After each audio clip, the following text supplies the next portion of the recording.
রাসূলুল্লাহ সাল্লাল্লাহু আলাইহি ওয়াসাল্লাম পৃথিবীর সফর শেষ করার আগ মুহূর্তের কিছু সময়ের বিচ্ছিন্ন কিছু ঘটনা রাসূলুল্লাহ সাল্লাল্লাহু আলাইহি ওয়াসাল্লামের দরজায় একজন সালাম দিল। আম্মা জান ফাতিমা রাদিয়াল্লাহু তাআলা আনহা দরজা খুলে ওনাকে বললেন যে আমার বাবা অসুস্থ, আমি আপনাকে আসতে দিতে পারতেছি না, এই জন্য দুঃখিত। রাসূলুল্লাহ সাল্লাল্লাহু আলাইহি ওয়াসাল্লাম বললেন, ফাতিমা তুমি কি জানো সে কে?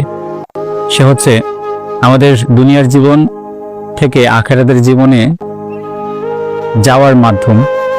তখন ফাতিমা রাদিয়াল্লাহু তাআলা আনহা আর বুঝতে বাকি রইল না এবং তাকে আসতে দিল। পাশে জিব্রাইল দাঁড়ায় আছে, হযরত আলী রাদিয়াল্লাহু তাআলা আনহা দাঁড়িয়ে আছে, সমস্ত সাহাবায়ে কেরামদের চোখে পানি। মালাকুল মউত বললেন যে রাসূল, অনুমতি আছে কি? আল্লাহ তাআলা আপনার সাক্ষাতের অপেক্ষায় আছে। আল্লাহ রাসূল সাল্লাল্লাহু আলাইহি সাল্লাম বললেন যে আমার আল্লাহ যেহেতু বলেছে অবশ্যই আমার অনুমতি আছে। জিব্রাইল আলাইহিস সালাম আল্লাহ রাসূলের মুখটাকে বাম দিক থেকে ডান দিকে ঘুরিয়ে দিলেন। আল্লাহ রাসূল কান্না ভেজা চোখে বললেন, জিব্রাইল আমাকে দেখতে কি তোমার কষ্ট লাগছে? তখন জিব্রাইল বলল যে আল্লাহ রাসূল, সাকরাতুল মউতের সময় আপনার কষ্টদায়ক চেহারাটা আমি কিভাবে দেখি আল্লাহ রাসূল? আল্লাহ রাসূলের দরজার বাহিরে সমস্ত সাহাবায়ে কেরামদের হাজারি। রাসূলুল্লাহ সাল্লাল্লাহু আলাইহি সাল্লাম আলীকে ডাকলেন।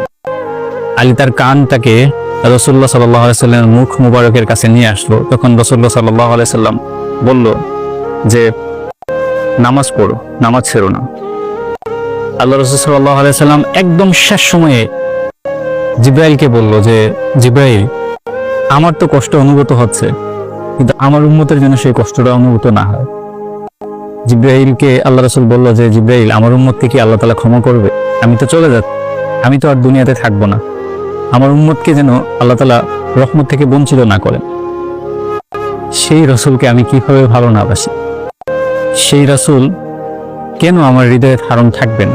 সেই রাসূল কেন আমার ঈমানের অংশ হবেন? এজন্য বলা হয় যে মুসলমানদের জন্য রাসূল হচ্ছে তাদের আদর্শের বাতিঘর, তাদের ঈমানের পরিপূরক।